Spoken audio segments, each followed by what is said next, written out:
تو حضور نے فرمایا، یہ حضرت عبداللہ ابن عباس کہتے ہیں، حدیث سنیے، یہ دوبارہ حدیث آپ کے شوق کو دوبالا کرنے کے لیے، آپ کے اندر تشویق پیدا کرنے کے لیے، شوق فراواں آپ کے اندر پیدا کرنے کے لیے یہ حدیث آپ کو سنانا چاہوں گا پھر دوبارہ، کہ حضرت عبداللہ ابن عباس رضی اللہ تعالیٰ عنہ فرماتے ہیں کہ قال رسول اللہ صلی اللہ علیہ وآلہ وسلم وددت، مجھے بڑا محبوب لگتا ہے، مجھے بڑا اچھا لگتا ہے، میری بڑی چاہت ہے، وددت یہ ود سے ہے، محبت سے، وددت مجھے بڑی آرزو ہے، میری بڑی تمنا ہے، انہا فی قلب کل مومن، ہر مومن کے سینے میں موجود ہو، یعنی تبارک الذی بیدہ الملک، سورہ ملک میرے ہر غلام کو یاد ہو، ہر مومن کے سینے میں یہ سورت موجود ہو۔ اللہ اکبر، مجھے امید ہے کہ آج جا کر ہی آپ جو ہے وہ اس سبق کو شروع کر دیں گے، اور اگر آپ کو 5 آیتیں بھی آج یاد ہو گئی یا 3 آیتیں بھی یاد ہوگی تو آپ کو لگے گا کہ کوئی مشکل کام نہیں ہے۔ تو اس رمضان المبارک میں سورہ ملک ضرور یاد کر لیجئے گا۔ اللہ اکبر۔ ایک روایت اور سن لیجئے، حضرت عبداللہ بن عباس رضی اللہ تعالیٰ عنہ سے ہی، قال رسول اللہ صلی اللہ علیہ وآلہ وسلم من لازم الاستغفار جعل اللہ له من کل ہم فرجا ومن کل ضیق مخرجا ورزقہ من حیث لا یحتسب۔ یہ ابو داود میں ہے، نسائی میں ہے، ابن ماجہ میں ہے، امام حاکم نے مستدرک میں، باقی محدثین نے اپنی اپنی اسناد کے ساتھ اس کو روایت کیا ہے۔ آقا کریم نے ارشاد فرمایا، جس نے استغفار کو لازم کر لیا تو اللہ تعالیٰ جل شانہ ہر غم سے، ہر مشکل سے، ہر تکلیف سے اس کے لیے کشادگی پیدا کر دے گا، ہر اذیت دور کر دے گا، اور ہر مشکل اور ہر پیچیدگی سے اس کے لیے راستہ پیدا کرے گا، اور اللہ تعالیٰ جل شانہ اس کو وہاں سے رزق دے گا جہاں اسے گمان بھی نہیں ہوگا۔ اللہ اکبر۔ حضرت انس رضی اللہ تعالیٰ عنہ سے ایک روایت سن لیجئے، یہ حضرت انس بن مالک رضی اللہ تعالیٰ عنہ ہے، خادم رسول صلی اللہ علیہ وآلہ وسلم، ان رسول اللہ صلی اللہ علیہ وسلم قال، کہتے ہیں کہ رسول کریم صلی اللہ علیہ وآلہ وسلم نے ارشاد فرمایا، انا للقلوب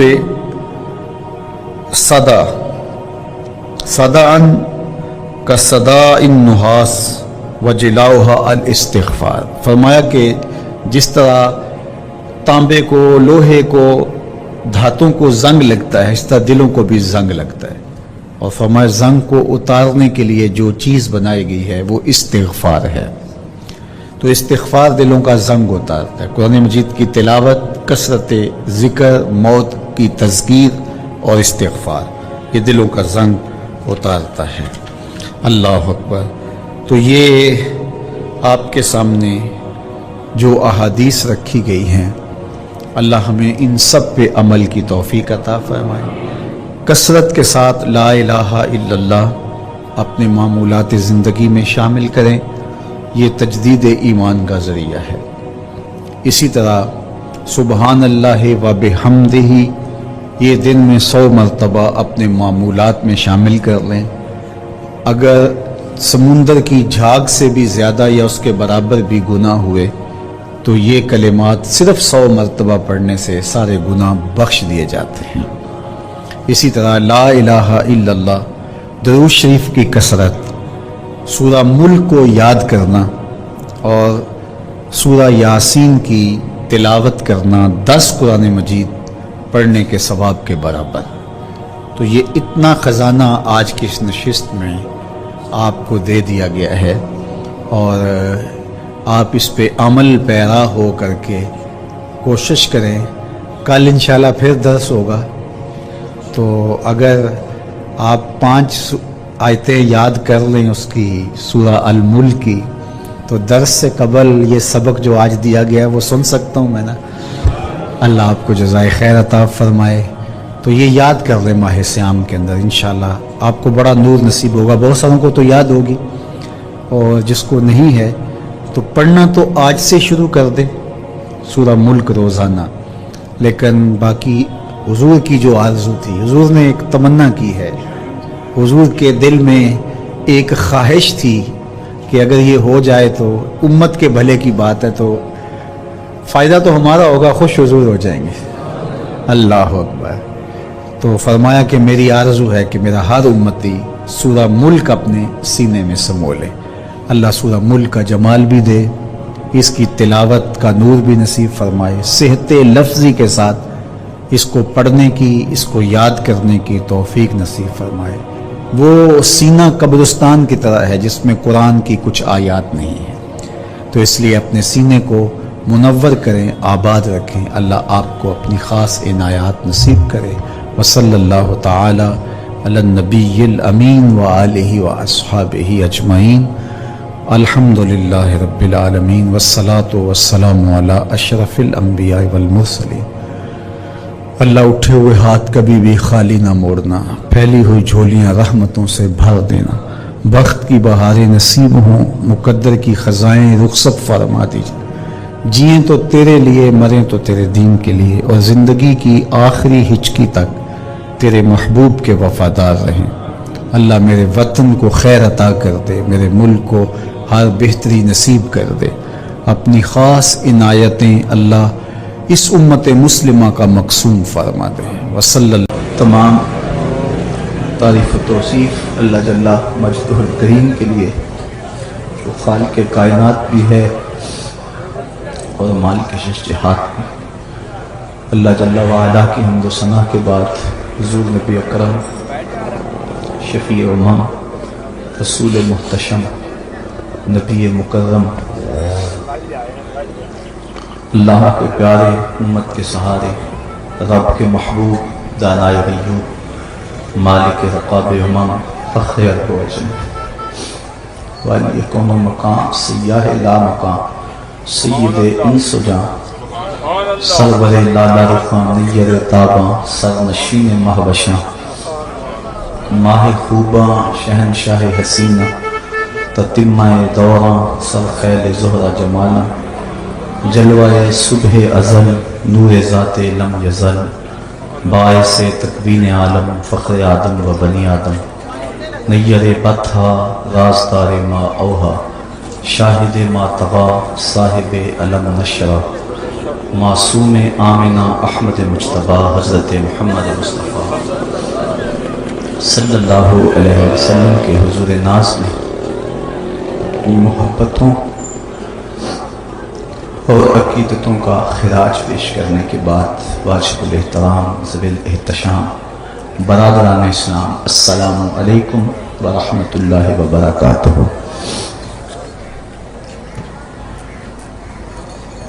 سورہ بنی اسرائیل سے کچھ الفاظ آپ کے سامنے تلاوت کیے ہیں، جن میں والدین کے حقوق سے متعلق حکم صادر ہوا۔ ارشاد فرمایا، وَقَضَىٰ رَبُّكَ أَلَّا تَعْبُدُوا إِلَّا إِيَّاهُ وَبِالْوَالِدَيْنِ إِحْسَانًا۔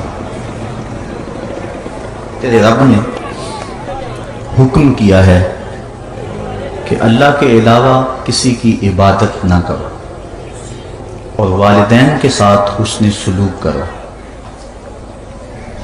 اللہ کی عبادت اس کا حق ہے، اور اس کے علاوہ کسی کی عبادت نہ کی جائے۔ سب سے بڑا گناہ شرک ہے کہ اللہ کے علاوہ کسی اور کی پرستش کی جائے۔ اللہ تعالیٰ جل شانہ کے حق کے متصل بعد والدین کے حق کو بیان کیا گیا۔ حضرت امام فخر الدین رازی تفسیر کبیر میں لکھتے ہیں کہ انسان کے وجود کا سبب حقیقی ذات باری تعالیٰ ہے اور سبب ظاہری والدین ہیں، اس لیے اللہ تعالیٰ جل شانہ کے حق کے بعد والدین کے حق کا تذکرہ ارشاد فرمایا۔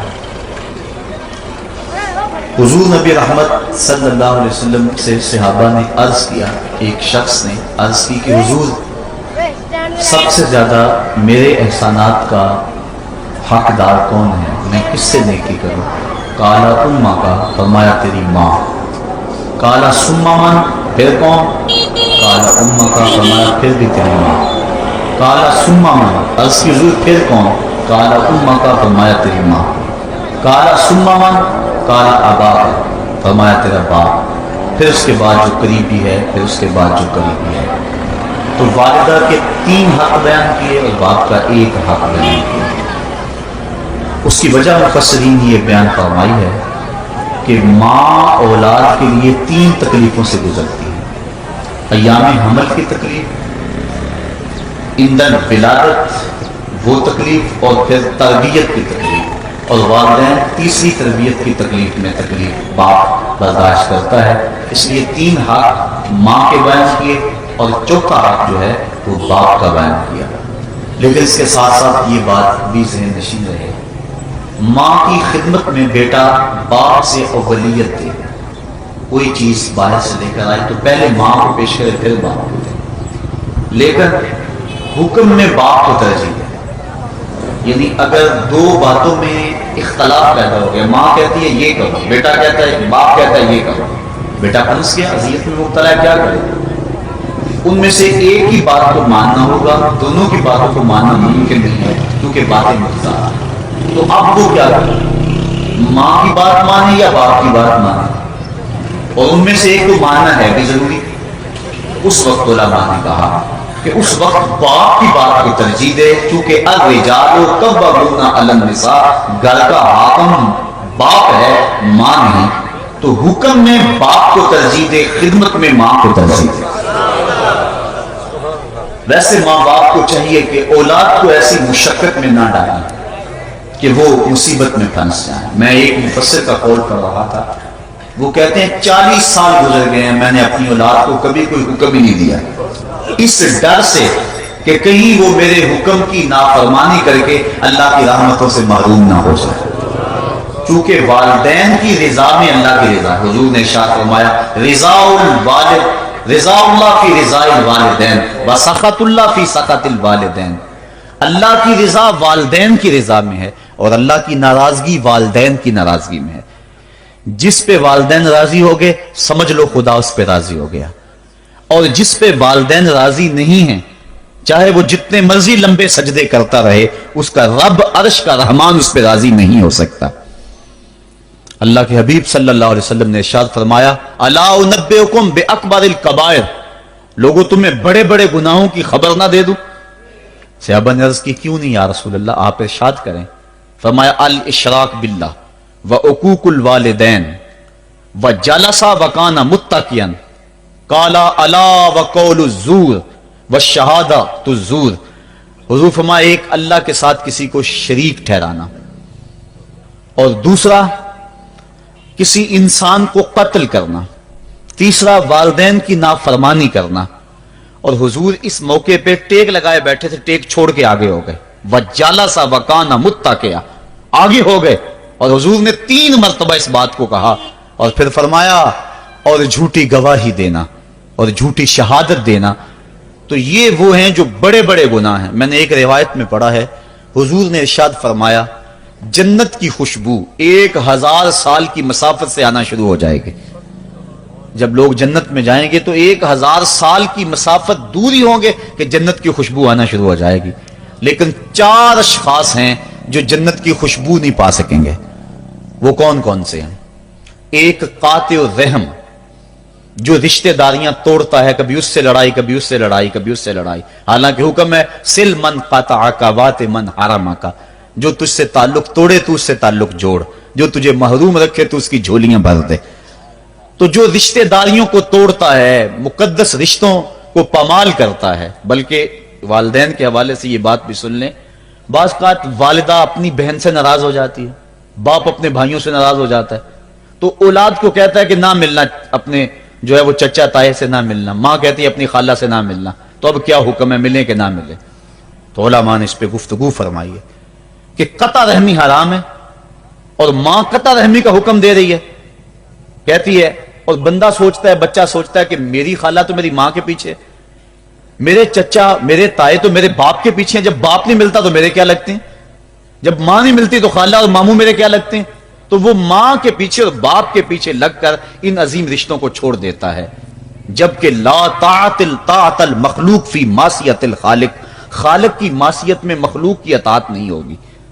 تو جو یہ چیزیں ہیں قطع رحمی نہیں کی جائے گی. علماء نے یہاں طریقہ یہ بیان کیا ہے کہ والدین سے چوری ملے تاکہ ان کا بھی دل نہ دکھے لیکن ان سے تعلق نہ توڑے. چونکہ قطع رحمی کے زمرے میں نہ آئے تو 4 اشخاص ہیں قیامت کے دن جو جنت کی خوشبو بھی نہیں پائیں گے. ان میں سے قطع رحمی کرنے والا، دوسرا بوڑھا زانی، اور تیسرا تکبر کی وجہ سے ٹخنوں سے نیچے شلوار لٹکانے والا، اور چوتھا والدین کی نافرمانی کرنے والا. حضور فرمایا یہ 4 اشخاص ایسے ہیں کہ جو جنت کی خوشبو بھی نہیں پائیں گے. اور ایک اور 4 اشخاص کی کہانی سنو. حضور نے ارشاد فرمایا اے عمر اگر مجھے لوگوں کے سست ہو جانے کا ڈر نہ ہو تو میں تمہیں یہ بات کہوں کہ اس خبر کو جا کے گلی بازاروں میں بتا دو اور 4 اشخاص کی جنت کی گواہی دے دو کہ انہیں جنت میں جانے سے کوئی شے نہیں روک سکتی. عرض کی حضور کون کون؟ فرمایا ایک وہ عورت جس نے اپنی ساری محبتیں اپنے خامد پہ نچھاور کر دیں اور وہ اس حال میں مری کہ اس کا خامد اس پہ راضی تھا، جنت میں جانے سے اس کو کوئی شے نہیں روک سکتی. اور دوسرا وہ شخص جس کے بچے زیادہ ہیں، ذرائع آمدنی تھوڑے ہیں، لیکن اس نے اپنے بچوں کے پیٹ میں حرام کا لقمہ نہیں جانے دیا، محنت کرتا رہا، اوور ٹائم لگاتا رہا، مزدوری کرتا رہا اور اپنے بیٹوں کے لیے رزق حلال کی تلاش میں رہا. وہ بوڑھی کمر پہ بوریاں اٹھا اٹھا کے کام کرتا تھا اور اپنی کثیر اولاد کی پرورش کے لیے اس نے محنتیں بلی کی اور ان کو حرام کا لقمہ نہیں کھلایا. فرمایا قیامت کے دن اس کو بھی جنت میں جانے سے کوئی شے رکاوٹ نہیں پیدا کر سکتی. اور تیسرا حضور نے فرمایا وہ شخص کہ جو اپنے والدین کے ساتھ حسن سلوک کرے اور اس کے والدین اس پہ خوش ہوں، اس پہ راضی ہو جائیں.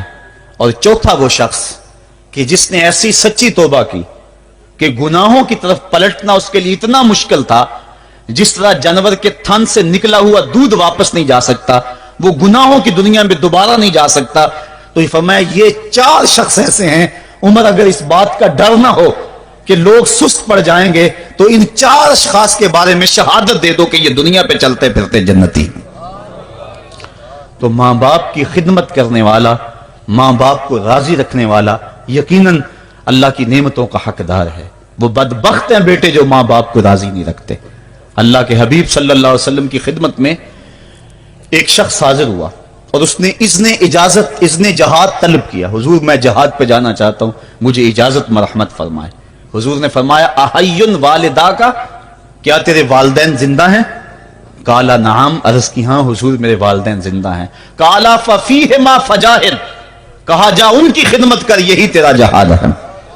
ماں باپ کو بلکتا ہوا چھوڑ جائے اور آپ جہاد پہ چلا جائے، ماں فالج میں گری ہوئی ہے اور بیٹا تبلیغی گشت پہ چلا جائے، باپ تڑپ رہا ہے اور بیٹا پیر کی چوکھٹ پہ جھاڑو دیتا پھرے، اللہ راضی نہیں ہوگا. میں سچ کہتا ہوں اپنے بھی خفا مجھ سے ہیں بیگانے بھی ناخوش کہ میں زہر حلاحل کو کبھی کہہ نہ سکا کند. بات وہی کہتا ہوں سمجھتا ہوں جسے حق، نئے ابلہ مسجد ہوں نئے تہذیب کا فرزند. محمد عربی صلی اللہ علیہ وسلم سے بڑا پیر کون ہو سکتا ہے؟ لیکن حضرت وہ ویسے کرنی نہیں آ رہے.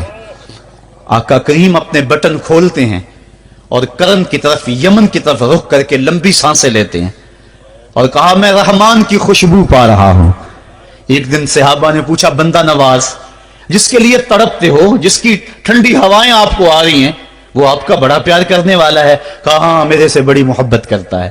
تو کہا پھر اتنی محبت کرتا ہے تو یمن تو دور نہیں ہے، بلال حبش سے آ گیا، سلمان فارس سے آ گیا، سہیب روم سے آ گیا اور وہ یہاں یمن سے نہیں آ سکا.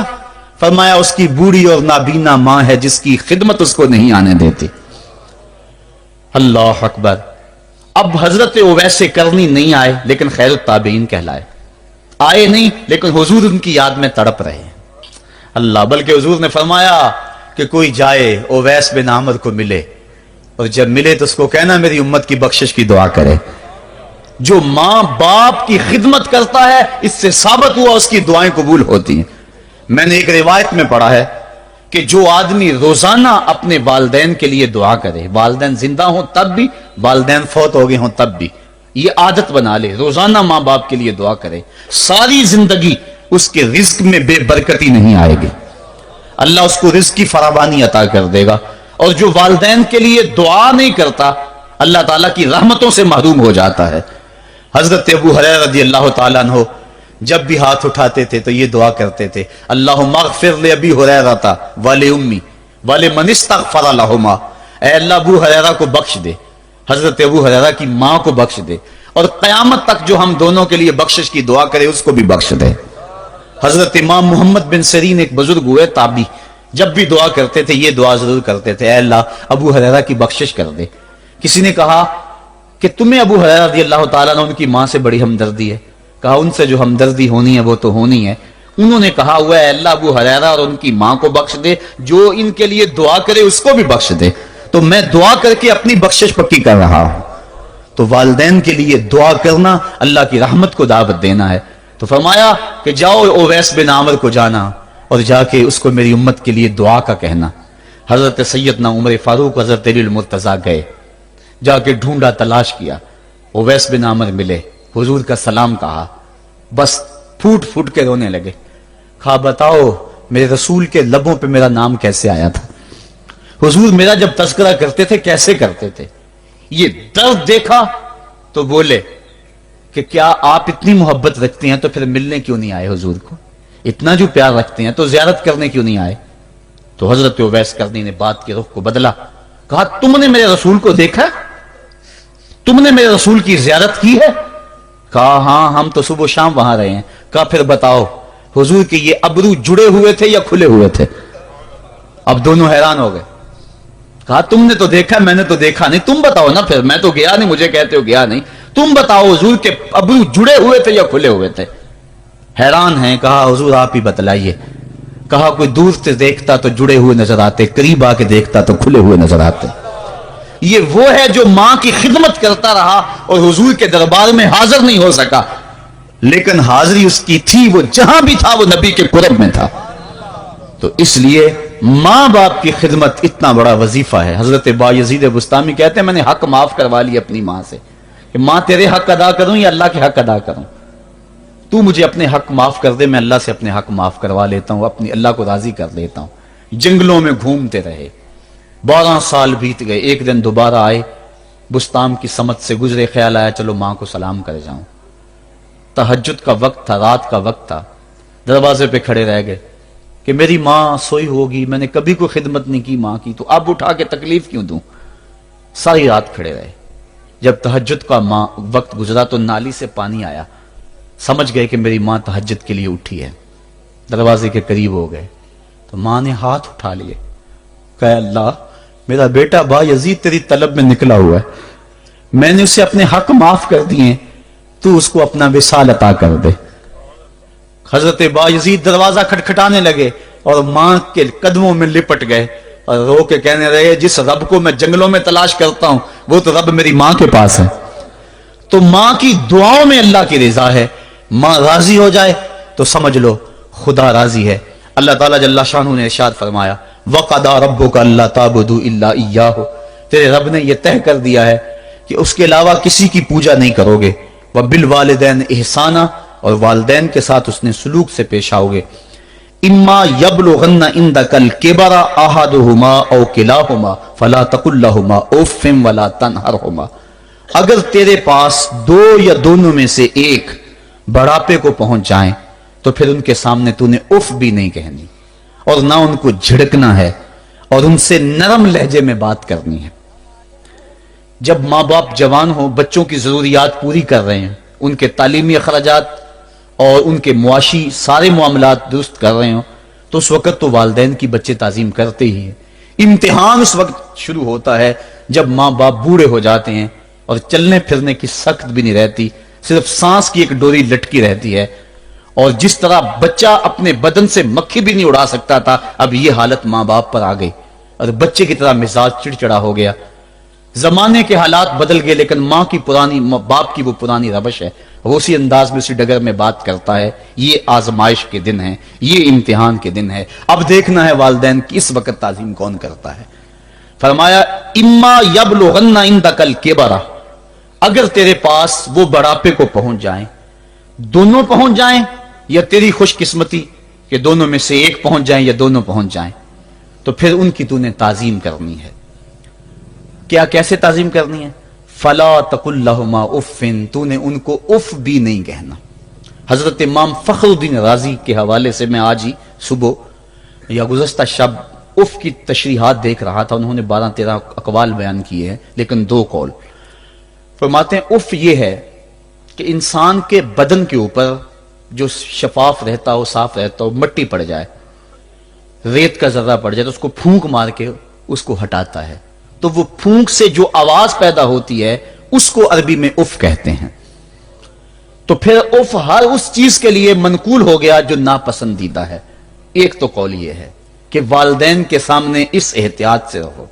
دوسری بات آپ فرماتے ہیں اف کا مفہوم یہ ہے کہ جب ماں باپ بوڑھے ہو جائیں تو بول و براز چارپائی پہ نکل جاتا ہے اور انسان ان کو اٹھا کے ان کی خدمت کرتا ہے، صفائی کرتا ہے، کپڑے بدلتا ہے۔ انسان کی طبیعت میں جو فطری نفاست ہے اس کے تحت اس کو ماں باپ سے جو مکروہ اور ناپسندیدہ بو آتی ہے اس سے وہ بچنا چاہتا ہے۔ وہ نفرت ماں باپ سے نہیں ہوتی، وہ نفرت اس بدبو سے ہوتی ہے جو ماں باپ کے بدن سے یا چارپائی سے یا کپڑوں سے اٹھ رہی ہے۔ تو بندہ اپنے جو ہے وہ ناک پہ کپڑا رکھ لیتا ہے اس بدبو سے بچنے کے لیے۔ تو اف کے مفہوم کو بیان کرتے ہوئے حضرت امام رازی کہتے ہیں کہ انسان کو اس بات سے بھی روکا گیا ہے کہ تو اپنے ناک پہ کپڑا رکھ کے اگر ان کو صفائی کر رہا ہوگا تو ماں باپ کے نازک دل پہ کہیں یہ بوجھ نہ آ جائے کہ میرا بیٹا مجھ سے نفرت کر رہا ہے۔ اس لیے والدین کی تعظیم کا عالم یہ ہے کہ تو کھلے ناک سے ان کی خدمت کرے اور وہ بدبو سہتا رہے اور اپنے ناک کے اوپر کپڑا بھی نہ رکھے کہ تیرے ماں اور تیرے باپ کے دل کے اندر اتنا خلال اور ملال بھی پیدا نہ ہو۔ یہ ہے اف کا زمرہ۔ حضرت امام حسن رضی اللہ تعالیٰ عنہ نے ساری زندگی اپنی والدہ حضرت فاطمہ زہرا کے ساتھ بیٹھ کے کھانا نہیں کھایا تھا۔ ایک دن حضرت سیدہ فاطمہ نے فرمایا کہ بیٹا میرا جی چاہتا ہے کہ میرے ساتھ تم بیٹھ کے کھانا کھاؤ، لیکن تم نے کبھی بھی میرے ساتھ بیٹھ کے کھانا نہیں کھایا، کیا وجہ ہے اس کی؟ تو حضرت امام حسن فرمانے لگے، عرض کرنے لگے امی میں اس ڈر سے آپ کے پاس بیٹھ کے کھانا نہیں کھاتا کہ کہیں کسی لقمے کی طرف آپ کی نظر بڑھ جائے اور میں عدم آگہی کی وجہ سے اپنے ہاتھ کو اس لقمے کے پہ ڈال لوں اور نہ جان سکوں کہ اس لقمے کو اٹھانے کا ارادہ میری ماں کے دل میں پیدا ہو چکا ہے اور میں اللہ کی رحمتوں سے محروم ہو جاؤں، اس ڈر سے میں آپ کے ساتھ بیٹھ کے کھانا نہیں کھایا کرتا۔ یعنی ماں باپ کی تعظیم کا عالم یہ ہے، اف تک نہ کہو۔ حضرت سعید بن المسیب رضی اللہ تعالی عنہ جلیل القدر تابعی ہیں، وہ فرماتے ہیں کہ والدین کے سامنے بیٹے کی حالت کیا ہونی چاہیے۔ وہ فرماتے ہیں جس طرح بھاگا ہوا غلام پکڑا جائے اور اس کو پکڑ کے جو ہے وہ آقا کے سامنے پیش کر دیا جائے، تو اس بھاگے ہوئے غلام کو پکڑ کے جب آقا کے سامنے پیش کر دیا جائے تو جو حالت اس غلام کی ہوتی ہے بیٹے کی حالت یہ ماں باپ کے سامنے ہونی چاہیے۔ اب ان بیٹوں کو سوچنا چاہیے جو اپنے ماں باپ کو دقیانوسی کا تانا دیتے ہیں اور سمجھتے ہیں یہ اولڈ فیشن ہے، انہیں کیا پتا زمانہ کہاں چلا گیا ہے، اور ان کے فیصلوں کو مسترد کرتے ہیں۔ علماء نے اس بات کو تفصیل کے ساتھ بیان کیا ہے کہ شریعت کے جو قطعی ضابطے ہیں ان ضابطوں اور ان قوانین کو اور ان معاملات میں تو والدین کی فرما برداری نہیں ہوگی اللہ کی اگر معصیت ہوتی ہو، لیکن جو معاملے شک والے ہیں وہاں ماں باپ کے قول کو ترجیح دی جائے۔ تو فرمایا ان کے سامنے اف بھی نہیں کہنی، وَقُلْ لَهُمَا قَوْلًا كَرِيمًا، اور ان سے نرم لہجے میں بات کرنی ہے۔ وَاخْفِضْ لَهُمَا جَنَاحَ الذُّلِّ مِنَ الرَّحْمَةِ، اور ان سے بات اور ان کے لیے اپنے بازو بچھا لینے ہیں نرم دلی کی وجہ سے، نرمی کی وجہ سے۔ جب جانور زمین کی طرف رخ کرتا ہے اوپر سے نیچے کی طرف آتا ہے تو اپنے پروں کو سکیڑ لیتا ہے، تو اس کے لیے یہ لفظ بولے جاتے ہیں وَاخْفِضْ لَهُمَا جَنَاحَ۔ تو اللہ تعالیٰ فرمایا جس طرح وہ جانور عزت سے اپنے بازو سکیڑ لیتا ہے اور پھیلاتا نہیں ہے، والدین کے سامنے تیری اکڑ، تیرا عہدہ، تیرا منصب، تیری شانیں، تو بڑا اونچا ہے، لوگ تجھے سلوٹ کرتے ہیں، تیرے ہاتھ چومتے ہیں، تجھے سلام کرتے ہیں، اونچی کرسیوں پہ تو بیٹھتا ہے، لیکن وہ سب وہاں چھوڑ دے اور ماں کے قدموں میں عاجز بن کے بیٹھ جا، باپ کے قدموں میں عاجز بن کے بیٹھ جا، وہاں اپنی اس کسی چیز کا لحاظ رکھ، پرندہ اوپر کوڑے تو پر کھولے، لیکن جب نیچے آئے تو پروں کو سمیٹ لے، تیرا عہدہ تیرا منصب باہر رہے، جب ماں باپ کے پاس آئے اس وقت تو مؤدب غلام کی صورت میں اپنے والدین کے سامنے کھڑا۔ وَقُلْ رَبِّ ارْحَمْهُمَا كَمَا رَبَّيَانِ صَغِيرًا، اور اگلا حق یہ بیان فرمایا کہ اللہ کی بارگاہ میں عرض کر رہا ہے اللہ میری ماں پر بھی اور میرے باپ پر بھی رحم فرما دے، جس طرح میں چھوٹا تھا اور میرے اوپر انہوں نے رحم فرمایا۔ انسان ماں باپ کے حق دے ہی نہیں سکتا، حضور نے ارشاد فرمایا کہ انسان ماں باپ کے حق نہیں ادا کر سکتا الا یہ کہ ان کو غلام پائے اور خرید کر آزاد کر دے، اس کے علاوہ کوئی صورت ایسی نہیں ہے۔ ایک شخص نے حضور کی خدمت میں حاضر ہو کے عرض کیا حضور میں اپنے والدین کی بڑی خدمت کی ہے، اس کو امام حقی نے لکھا ہے، اور جن مراحل سے میں گزرتا رہا ہوں ان مراحل سے میرے ماں باپ گزرے ہیں اور میں نے ان کی خود خدمت کی ہے۔ آج بیٹے بیویوں پہ کام چھوڑ دیتے ہیں کہ بیوی خدمت کرے گی۔ احسان دانش کہتا ہے کہ میں نے اپنی بیوی کو ہاتھ نہیں لگانے دیا، میں نے کہا میرے ماں باپ ہے، یہ خدمت اور کوئی حاصل کیوں کرے، یہ تو میں حاصل کروں گا۔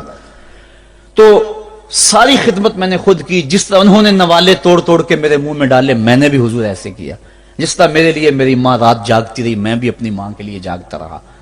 جن مراحل سے میرے لیے وہ گزرے تھے اتفاقاً میرے حالات، میرے ماں باپ کے حالات ایسے پیدا ہو گئے کہ میں نے اسی طرح اپنے ماں باپ کی پرورش کی ہے اور میں اپنے ماں باپ کی جو ہے وہ میں نے خدمت کی ہے، تو کیا میں نے اپنی ماں کا اپنے باپ کا حق ادا کر دیا ہے؟ تو حضور نے ارشاد فرمایا تو نے ایسے ہی خدمت کی ہوگی، لیکن جب تیری خدمت تیری ماں کرتی تھی تو ساتھ ساتھ تیری زندگی کی دعائیں مانگتی تھی، اور جب باپ بوڑھا ہو گیا تھا، ماں بوڑھی ہو گئی تھی، آزاد شل ہو گئے تھے، فالج میں مبتلا تھے، تو ان کے لیے زندگی کی دعائیں تو نہیں مانگتا تھا، تو یہ کہتا تھا اللہ انہیں پردہ دے دے۔ تیری ماں نے تو کبھی تیرے لیے پردہ نہیں مانگا تھا، بیٹا لولا ہو بیٹا لنگڑا ہو، ماں کبھی نہیں کہتی بیٹے کو ڈاکٹر جواب دے دیں، ماں کبھی نہیں کہتی کہ میرے بیٹے کو اللہ پردہ دے دے، ماں یہی کہتی ہے مالک مجھے لے لے، میرے بیٹے کو زندگی دے دے، میں سب کچھ بیچ دیتی ہوں، اپنا زیور بیچ دیتی ہوں، میرے بیٹے کی صحت بچ جائے، میرے بیٹے کی زندگی بچ جائے۔ ماں کی موجودگی میں کوئی کہہ بھی نہیں سکتا، باپ کے لیے تو کہہ دے، ماں کے لیے تو کہہ دے بڑی تکلیف ہے تیرے باپ کو، بڑی تکلیف ہے تیری ماں کو، اللہ کرے اب پردہ ہی عطا کر دے۔ خود نہیں کہتا تو کسی سے یہ سن سکتا ہے بندہ، لیکن ماں سن سکتی ہے کوئی کہے اللہ تیرے بیٹے کو پردہ دے دے۔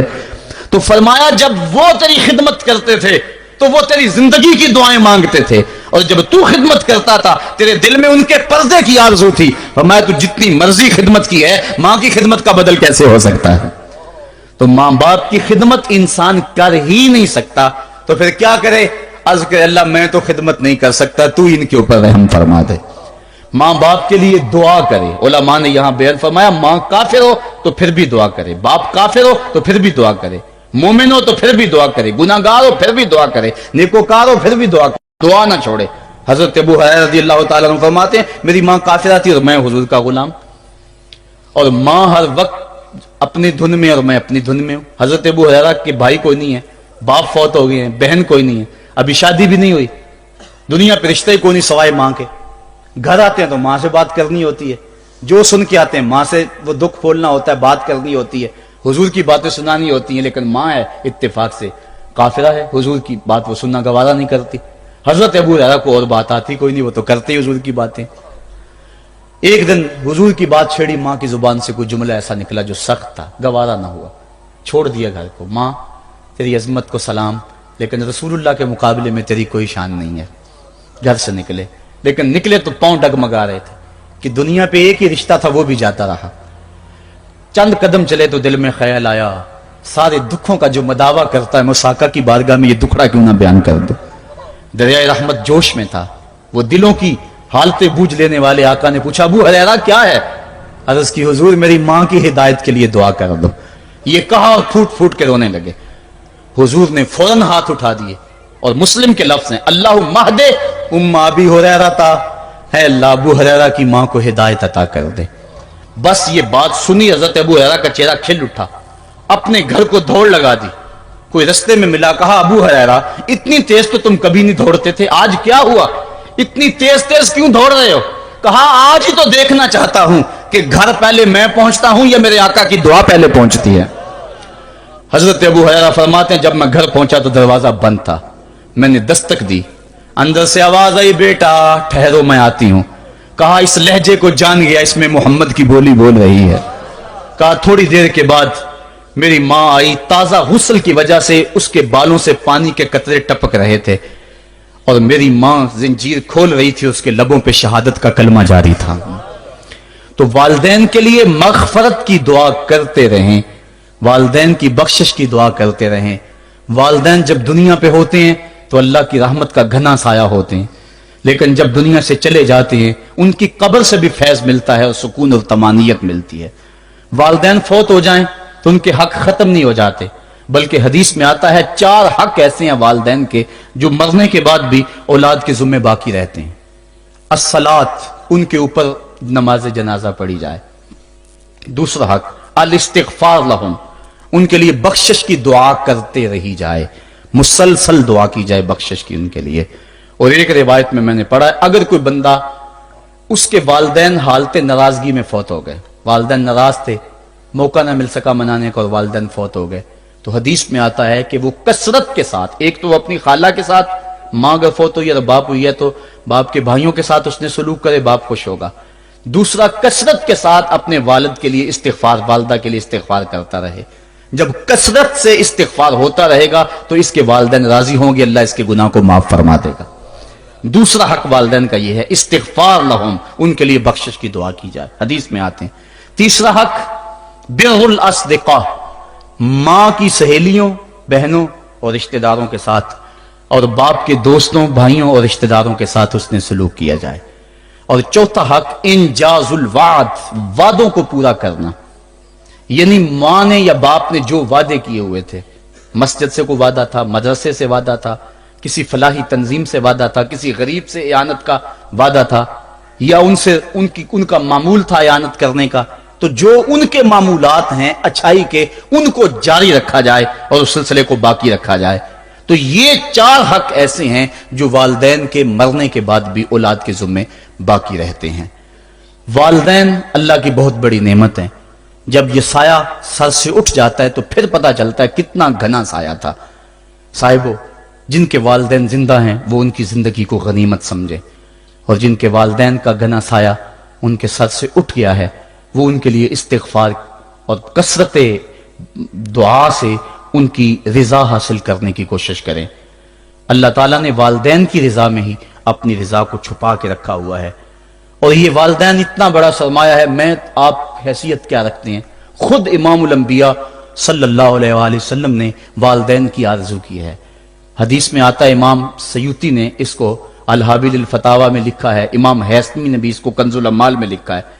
ایک دن حضور نماز عشاء پڑھانے آئے، نماز عشاء پڑھانے کے لیے مصلی پہ کھڑے ہوئے، تا حد نظر صحابہ تھے، حضور کو دیکھ کر ادب سے کھڑے ہو گئے، بس آنکھیں چھلکنے لگی۔